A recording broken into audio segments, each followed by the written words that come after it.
Happy wife, happy life. It's a popular saying, and now research affirms it. But there's a caveat, there's a catch. A study by Georgia State University found that marriage makes people happier, but only for those couples earning less than $60,000 a year. Dr. Warren, help. Why is this? Yeah, so this is really based on the idea that marriage is to some degree about sharing resources. Financial resources, emotional resources, support, social support, love. And that when you're struggling financially, you really need each other. You really need your partner. And you really come together and you're kind of supporting each other through life. And as you make more money, the theory is that you really don't need each other in the same way. And so what happens is, as you make more money, people actually have less depressive symptoms when they're single than when they're married.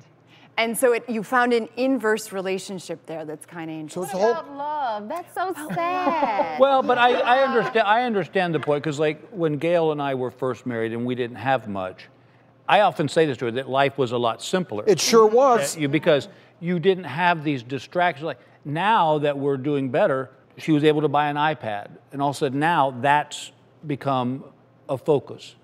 And like I tease her about, I go, you know, you're gonna go blind or whatever. But when we were poor, and we didn't, I'd say poor, when we were making less than that amount, it was much easier. We spent more time together. Because you couldn't afford to go do these fancy trips. So you did simple things and they worked. Yeah. Well, I think it's a spectrum. I think it's a spspectrum though, because if you have like no money, then that's stressful. So it's like stressful. Then you reach that sweet spot to where you have enough for your basic needs. You can eat, you have shelter, and then you're comfortable, and then you keep going. I guess my question is, when it comes to happiness of married couples when they have more money, do you think it's perhaps they have more options? Like sometimes when people are really wealthy, people will like, other people outside of the relationship will like them for the wrong reasons. And so they'll tell them how attractive they are and like this and that. So they're thinking the grass is greener on the other side. They have money to sustain themselves.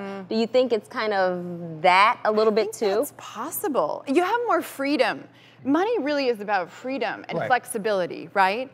And when you don't have as much, like you're saying, if you're worried about paying rent or putting food on the table, it's really hard to think about higher order needs, like who am I and what do I really want to do with my life, and am I happily married? And the truth is that as you make more money and your basic needs are met, you're going to ask probably more complicated questions, and that could lead you to straying perhaps for different reasons. Is the grass greener? Or at least asking that question. Don't get me wrong, a Ritz-Carlton is way nicer than a Motel 6. Yes. And guess what? And we've been, but you know what, Bill? We've been in both. We've been in both. We've been in both, and good times, just different times. Yeah. But I'd rather share a Motel 6 with someone I wanted to be with than be at a Ritz with someone I kind of wanted to be with. Yeah. Straight up. I don't know, the Ritz is pretty nice. No, I agree though. It is true. I really think back to like when we were not as well off as we were now, that actually there was more fun times together. We were more individually together as opposed to like, let's take the kids to Africa. Right. Where before we were like, let's take the kids to the football field and watch the fireworks, you know. Yeah. And we actually had more fun at the football field because money doesn't buy happiness. You know? It does not. It pays bills, but it doesn't buy the happiness.